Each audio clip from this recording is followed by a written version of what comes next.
series this summer where we're walking through a selected portion of the Psalms, the songs of Ascent. They're Psalms 120 through 134. Today we're at Psalm 129. It's a song of perseverance. These were songs that the pilgrims sang on their way up to Jerusalem, celebrating one of the three pilgrim feasts that they celebrated annually. So they're walking up towards Jerusalem and they're getting ready to meet God at the temple. These are songs they would sing. It was like a sing-along. It's sort of like a backpacking trip turned into a musical. You can just picture them singing these songs. And this is one of the songs they sang, Psalm 129. Greatly have they afflicted me from my youth. And then the choir director says, let Israel now say, greatly have they afflicted me from my youth, yet they have not prevailed against me. The plowers plowed upon my back, they made long their furrows. The Lord is righteous, he has cut the cords of the wicked. May all who hate Zion be put to shame and turn backward. Let them be like the grass on the housetops, which withers before it grows up, with which the reaper does not fill his hand, nor the binder of sheaves his arms. Nor do those who pass by say, the blessing of the Lord be upon you. We bless you in the name of the Lord. Just watch this for a second.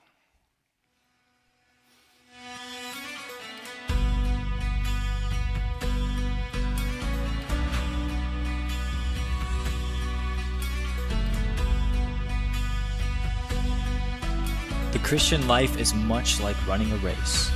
The race is no short sprint, but an enduring journey where we discipline ourselves to persevere and focus on Jesus, the founder and perfecter of our faith. It requires us to lay aside anything which would weigh us down or cause us to lose focus. We don't look at what is behind. We focus on what is before us, because before us, where Jesus is continuing to finish the work he began. We discipline ourselves to continue to run. It is not always easy. We grow weary, tired. Voices tell us to quit.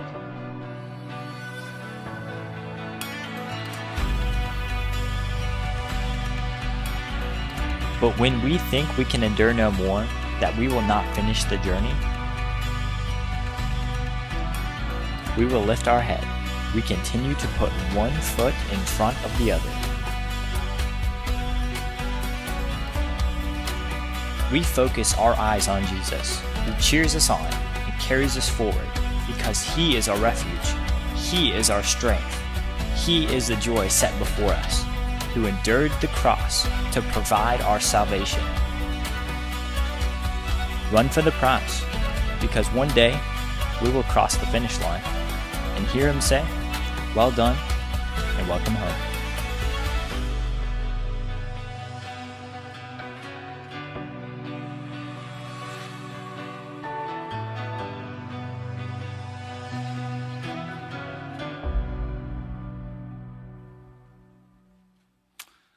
How many here, by a raise of hands, have been watching the Olympics? There's no judging if you haven't. I just want to know. Okay, all right. For 2 weeks, the world watches sports we don't even think about for 4 years. Some sports I've never seen before. Have you noticed some of the sports? Who's making these sports up? The Olympics have some weird sports. The steeplechase. Who made up this one? The steeplechase. Let's make people run around a track and we'll just put a pond in the middle of the track where they get their shoes wet and they won't be able to jump out. A sadistic person made that one. And then this is the most ridiculous one, the modern pentathlon. Nice picture, huh? The modern pentathlon, this is happening today. It starts with show jumping on unfamiliar horses. You have to jump on a horse you don't know. You have to jump. Then 2 rounds of fencing, sword fighting, 200-meter freestyle swim, and the final portion is where athletes alternate between running and shooting at targets. Enough said right there. Some of the sports I like, though, I like swimming, I like track and field, I like basketball, I like sports where they're not judging who won, but you can tell who finished first or who had the most points. But I want to know ahead of time who won. So they're on during the day, and then they show the highlights at night. So before at night, I check my phone, and if the team or the person I wanted to win wins, then I watch it. If they lose, I do something else. But there's one story that has been burgeoning over the years and growing over the last 3 Olympic Games, 2016, 2021 Tokyo, and 2024 today. It's a human interest story that shows us the power of perseverance. It shows us the power of endurance. I'll come back to that story. Psalm 129 is a psalm of perseverance, of God's faithfulness, his presence in times of struggles. And as human beings, we need these stories. Mary Catherine Bateson says, the human species thinks in metaphors and learns from stories. You see, I can tell you today that God is faithful in your struggles, that he will help you persevere, and sometimes that is a good thing to say. But many times we need more than words. Sometimes we need stories of perseverance and bravery.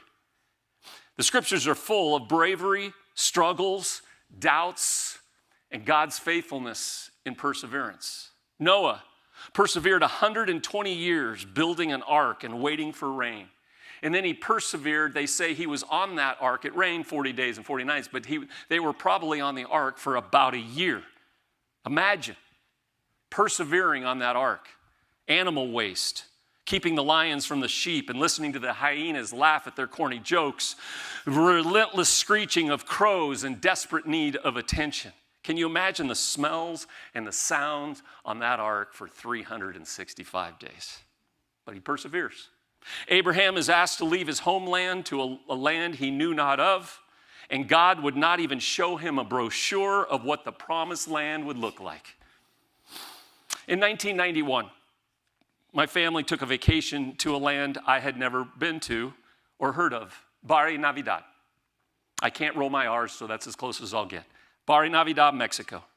It's on the Pacific coast, and according to the brochure that we were looking at, it was just an hour drive south of Puerto Vallarta. There were 8 of us, 4 adults, 4 kids. And when we got to the rental counter in Puerto Vallarta, all the vans were taken, and the only thing left was a Volkswagen Jetta hatchback. 8 of us. It wasn't ideal, but it would only be an hour drive, and we didn't have a choice, so we crammed 10 days of luggage and 4 adults and 4 kids into the little German Das Automobil and set out on our journey along the coast. Kids are sitting on laps, legs cramped, but we kept staring at the brochure with high-rise condos and countless pools and restaurants and palm trees lining the endless sandy beaches. We could and we would preserve and persevere this cramped 1-hour drive while waiting to arrive in paradise. 4 hours later, we are still driving, and after endless bathroom stops behind banana trees, we still had not arrived. After many leg cramps, diaper changes, and the crying of, are we ever going to get there yet? And that was from the adults. We saw a sign. Barrio Navidad. 5 kilometers, and we waited with bated breath. With the brochure on the front windshield, we were keeping our eyes on the prize. And as we passed the town limits, we kept looking and squinting for the city on a hill. We kept looking for rising condos, pools, restaurants, streets made with gold. But there was none. Only burning trash piles, dirt roads, pigs and chickens running loose. And when we found out where we were staying, it was a little humble condo and a small pool. And when we showed the person at the condo where we checked in, when we showed her the brochure, she said, oh, that's what it's eventually going to look like. But this is a long way off. It would have been nice to have had the internet in 1991.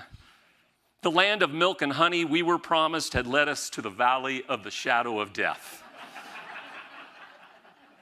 Abraham heading to I think I just needed to share that for therapy, but I'll get back to that. Abraham heading to an unknown land, no brochure, accept God's covenant that he will be a father of many nations, but with deteriorating economic conditions, they end up in Egypt. Moses, set my people free, endures the Pharaoh's wrath. God miraculously parts the sea, and the land of milk and honey are awaiting them, though it took them 40 years when it should have taken a few weeks. And when they finally get to the promised land, they find out the land is filled with giants. Anyone relate to that? When David was a teenager, he was anointed as the next king of Israel, and then for the next 15 years, he faced Goliath, was banished by Saul, hid in the desert, lived on the run, and forced out of the nation, fought many battles, 15 years until he became king. My point is this. It's a very long point, but here it is.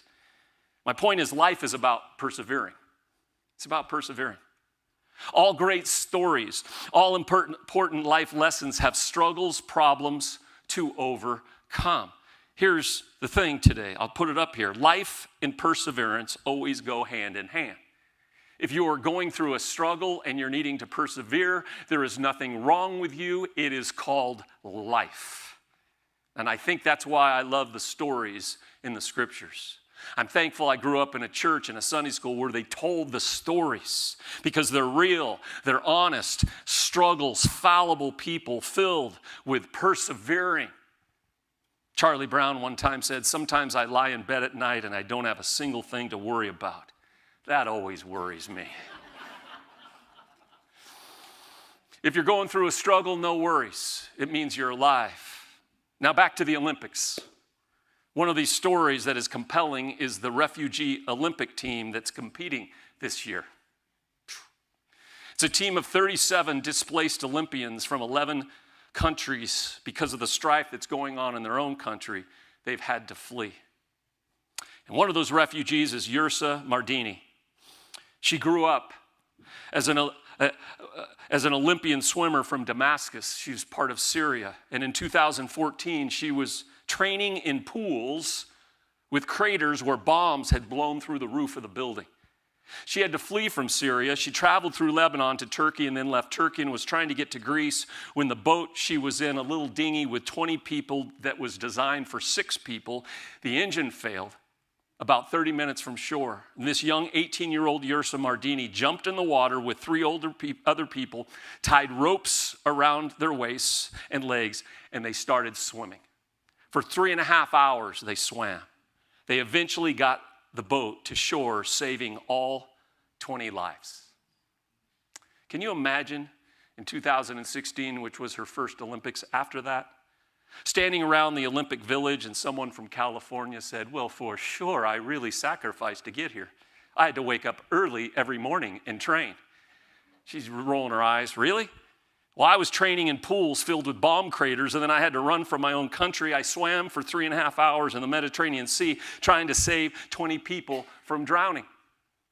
Her story compels us. We love these kind of stories. They're human stories, and they inspire us to keep going. When she got to shore in Lesbos, she traveled to Macedonia, to Serbia, to Hungary, to Austria, then finally made it to Germany, where she had some time to train for the Olympics. As human beings, we love stories of perseverance, don't we? We love Noah and Abraham and Moses and David, and the list goes on and on. We love stories like Yursa's where she didn't give up, where everything in her would have said, just give up, at least give up on the Olympic dream. And here she is, 2016 Rio Olympics swimming after all of that. There's something in the human spirit where we absolutely relate to and we love stories of perseverance. Maya Angelou, the great author and poet, says it like this: "You may encounter many defeats, but you must not be defeated. In fact, it may be necessary to encounter the defeat so that you know who you are, what you can rise from, and how you can still come out of it." You see, the New Testament Greek word that's associated with perseverance is to remain under the weight of. Perseverance, to remain under the weight of. Let's be honest, none of us says, "Yeah, that sounds like a lot of fun." If there was a perseverance course, we wouldn't sign up for it. But we don't have to sign up for perseverance because perseverance signs us up on its own. You see, perseverance is more than just making making it through a difficult situation. Let me say this again. This is the whole crux of the message. Perseverance is more than just making it through a difficult situation. It's more than just surviving. Biblical perseverance is more than just surviving. I've had people say, hey, I've walked through a difficult time and I couldn't have made it without God. And I shock them sometimes by saying, well, sure, you could have made it without God. People do it all the time. Here's what they mean when they say, I couldn't have made it without God. What they're saying is, I wouldn't have made it without God in a way where my life came out the other side with more hope, with more strength, and more beauty. Perseverance, biblical perseverance, doesn't mean just making it through. It means you make it through with your humanity and your hope and your joy and the goodness within you intact. See, you can make it on your own and become bitter and jaded. We've all known those people, right?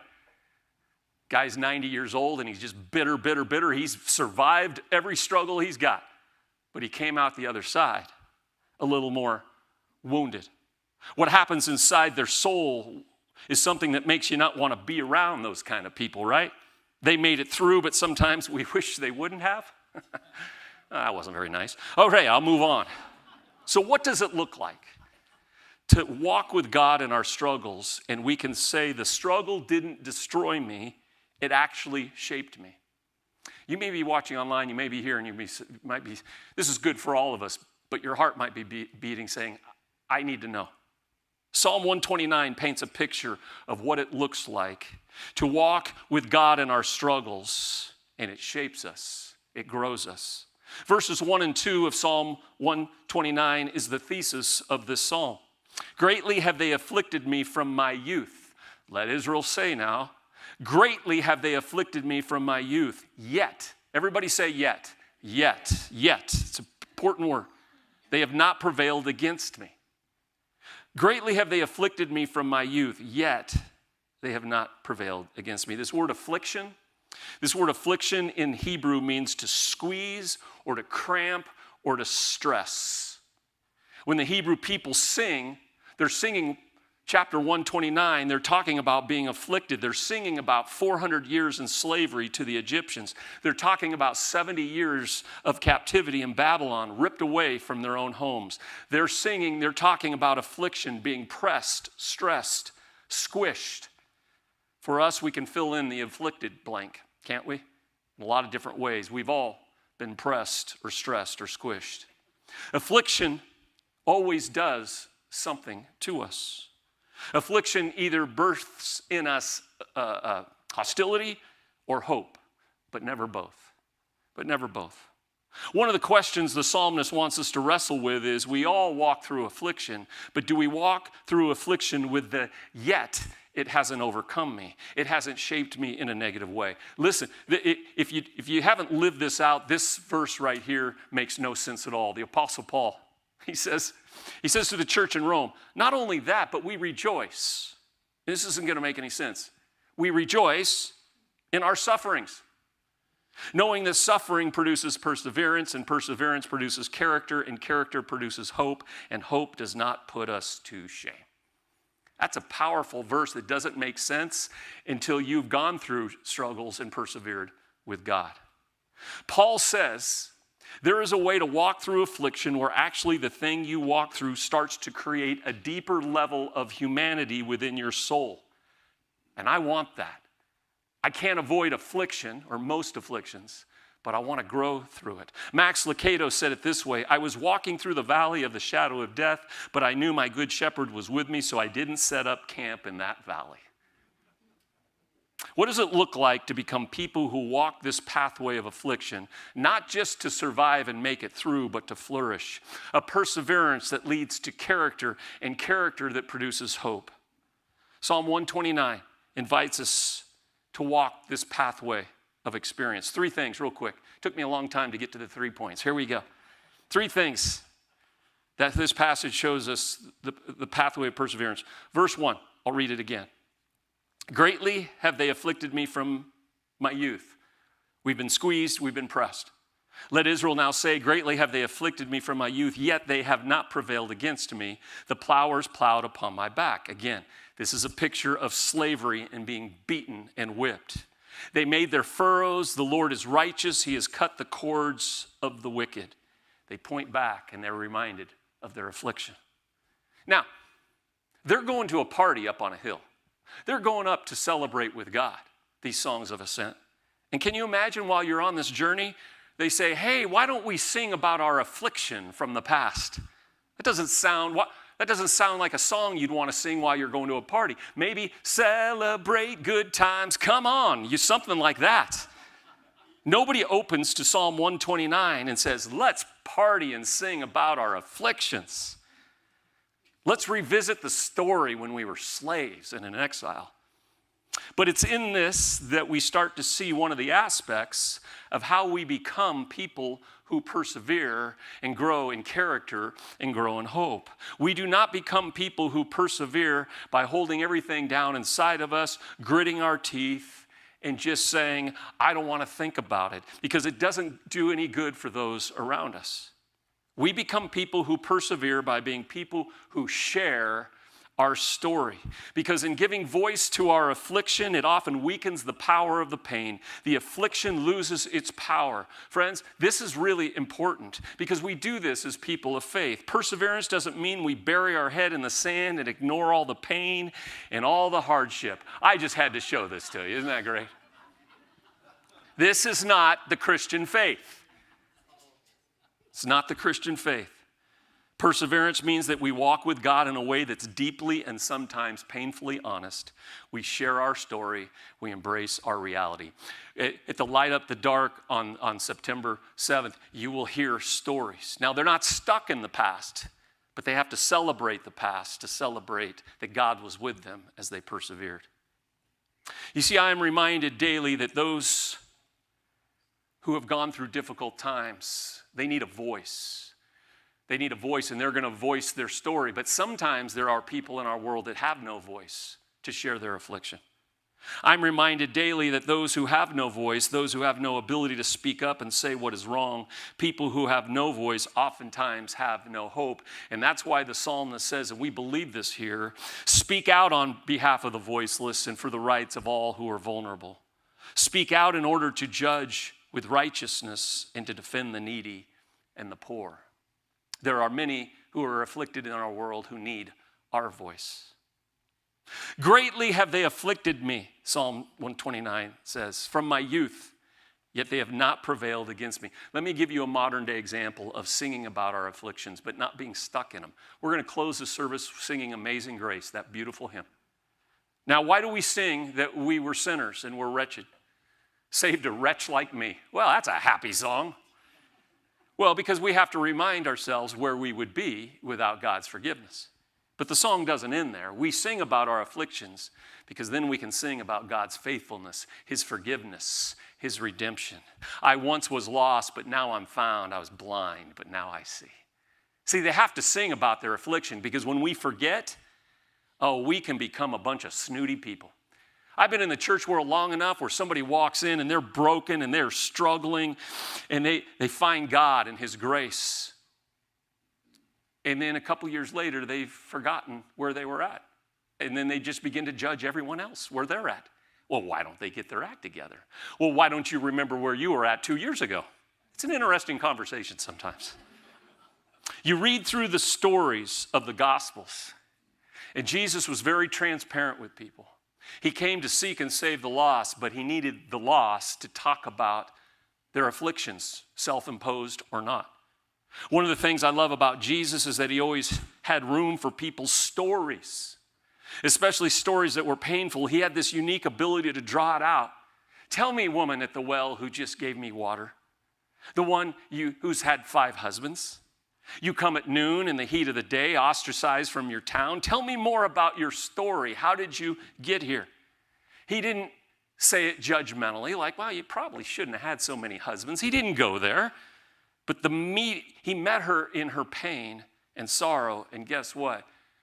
He gave her eternal water and life. And she went home and told her village about it. The church, I'm spending the most time on this first point. The church must be a place where we create space for the afflicted and the oppressed. A safe place where we can talk about our affliction and then say, yet God came through. If we don't say to people it's a safe place to tell your story, then we tell everybody, then just keep the truth buried. And you know what happens when people bury the truth? It kills them. 68% of sexual abuse victims say nothing because they've been told, no, you don't talk about that. It's not a safe place. It's why so many people walk around with so many deep pains. I love the Psalms because the Psalms have no filter. Let Israel say, it's a declaration. Because when you speak about your affliction and you speak about God's deliverance, the chains start to fall off. Greatly have they afflicted me from my youth, yet they have not prevailed against me. 400 years of slavery, 70 years in exile. We didn't think we were going to make it, but God was good and provided. And when you tell your story to someone else, you welcome them into the faith human race. I love what C.S. Lewis says. Friendship is born in that moment when one person says to the other, what? You too? I thought I was the only one. When people walk around saying, I'm the only one, kills them. The church is a place where we say, you're not the only one. We were all lost, but then we were found. We were blind, but now we see. It's the first thing Israel does. It's the first thing. They share their story. Let me hit the last two very quickly because they're pretty straightforward. Second, verse 5. Then the psalmist celebrates a deliverance from affliction, and then the psalmist gets really transparent. May all who hate Zion be put to shame and turned backward. You read this and you go, well, that doesn't sound like the Christian thing to do, does it? The psalmist cries out to God for justice. He cries out for God for vengeance. The Psalms, unfiltered, friends. Let me read you another psalm, Psalm 58. Hold on to your wigs on this one. This one is serious. Oh God, break the teeth in their mouths. They're talking about their enemies. Tear out their fangs, O Lord. Gets worse. Let them be like the snail that dissolves into slime, like the stillborn child who never sees the sun. Whew. They will know we are Christians by our love, by our love. Can you imagine? Psalm 58, can you imagine having a coffee cup with that verse on it?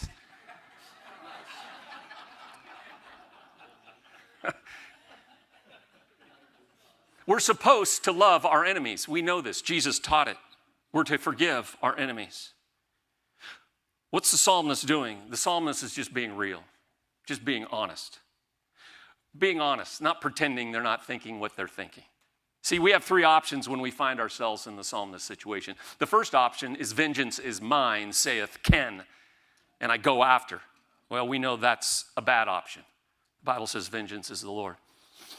Another damaging way is we can just pretend we don't feel that way towards our enemies. Even if we do, we just pretend to be good little Christians. Oh, I didn't have a bad thought about that person. The person who betrayed me, the person who hurt me, the person who did bad things. No, I'm fine. And that just leads to toxic anger and depression. The third option we know, but we're reminded again in Psalm 129. It's when we honestly share to God, break their teeth. God, this is what's in me, but I trust you, God, to do what's right. I trust you.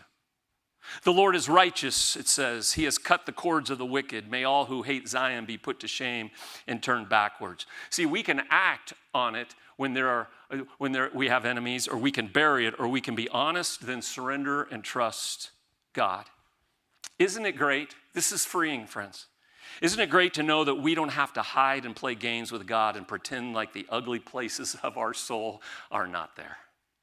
Break their teeth, God. That's what I'd like to see, but I'm going to trust you. One of the most beautiful, transparent prayers, the one we follow, Jesus. He's in the garden doing the very thing he came to earth to do, and he says, I don't want to do this. I don't want to do it. I mean, that's pretty transparent. But not my will, but yours be done. That is the most powerful prayer in the Bible. This is what I'd like, God. This is what I'm thinking. But you know what? I trust you. I trust you. And then this psalm ends with this, the last part. Listen to the way it ends in verse 4. This is really good news, friends. He's talking about the wicked. He says, let them be like the grass on the housetops, which withers before it grows. In Israel, they would scatter seed. Some of the seed with the wind would blow up on the clay roofs, tops, and seeds would take root on the rooftops, but they would never grow to fruition. So that's what he's referring. May our enemies be like the grass on the housetops, which withers before it grows up, with which the reaper does not fill his hand, nor the binder of sheaves his arms, nor do those who pass by say, the blessing of the Lord be upon you. The psalmist says, when people who do evil, when they're trying to harvest the crop that comes up from the seed they have planted, they come up conspicuously empty. Psalm 129 wants to remind us to recognize the ultimate reality that is deeper than what we often see on the surface. I'm going to say it 4 different ways. Here it is. Friends, the wicked don't prosper, evil doesn't win, hate does not overpower love, and darkness does not drive out loud. Thank you. You beat me to it. The wicked don't prosper, evil doesn't win, hate does not overpower love, and darkness does not drive out light, even when it appears different. Psalm 129 says there's no harvest for the wicked. Ultimately, God is faithful. They have to step back and again, remember their affliction, 400 years of slavery, but God came through. They stepped back 70 years in captivity, but God came through. The goal of Psalm 129 is not just to survive, because we can survive without God. But with God, we can thrive, we can flourish. We can allow affliction to develop and expand the hope that is within. I hope that encourages you today. I hope it encourages us all.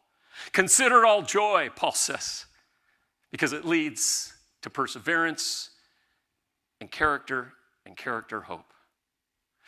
Greatly have they afflicted me from my youth, yet they have not prevailed against me. So these 3 thoughts, just again, a little review. Be honest about your afflictions.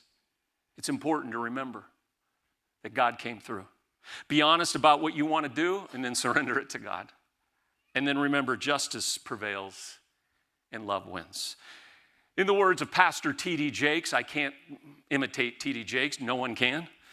He says, if God brings you to it, he promises to bring you through it. The writer of Hebrews says, keep your eyes on Jesus, friends, who both began and finished this race we're in. Study how he did it. He never lost sight of where he was headed, that exhilarating finish in and with God. He could put up with anything along the way, cross, shame, whatever, and now he's there in the place of honor right alongside God. Ursa Mardini, in these Olympics, 2024, she no longer swims. She is now working for Warner Media covering the 2024 refugee team. Because of her story of perseverance, she has motivated others to persevere. Barry Navidad. Best vacation we ever had, and I kid you not. Kid you not. I've had a lot of vacations, but I remember that one the most. You know why? Because we kept our eyes on the prize. Once we settled into our little condo, we found some of the nicest human beings living in that little village, some of the best fresh fish. Every morning, gunshots would go off as they're killing the pigs and the chickens for us. And in 2024, the brochure finally came true. Yeah, it wasn't there in 1991, and I'm not bitter at all. The brochure finally came true. Friends, I want to encourage you. We come to church and we read the brochure, the promises from Scripture of high rises, pools, restaurants. We read the brochure where Jesus says, take heart, I have overcome the world. We read the brochure why the world is full of pigs and chickens running across the road and burning garbage. And there seems to be a lot of evil winning. The Israelites looked at the brochure and they read, for I know the plans I have for you, says the Lord. Plans to give you hope and a future while they're in captivity by the Babylonians. For 3 years, Jesus' disciples followed him, trusting the brochure that declared the eternal kingdom, eternal life, eternal redemption would come their way, and they killed Jesus. You see, the disciples didn't read the fine print on the brochure. But on a road called Emmaus, some sad disciples met Jesus and said, "Sir, we read the brochure, but we got duped."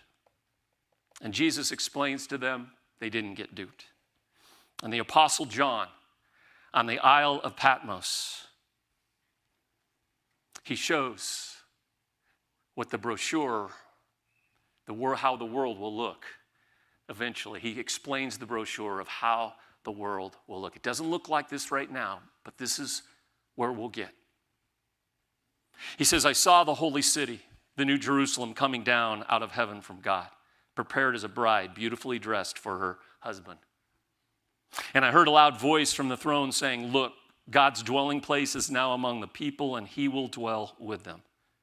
And they will be his people, and God himself will be with them and be their God. And he will wipe every tear from their eyes. There will be no more death or mourning or crying or pain, for the old order of things has passed away.'" Amen.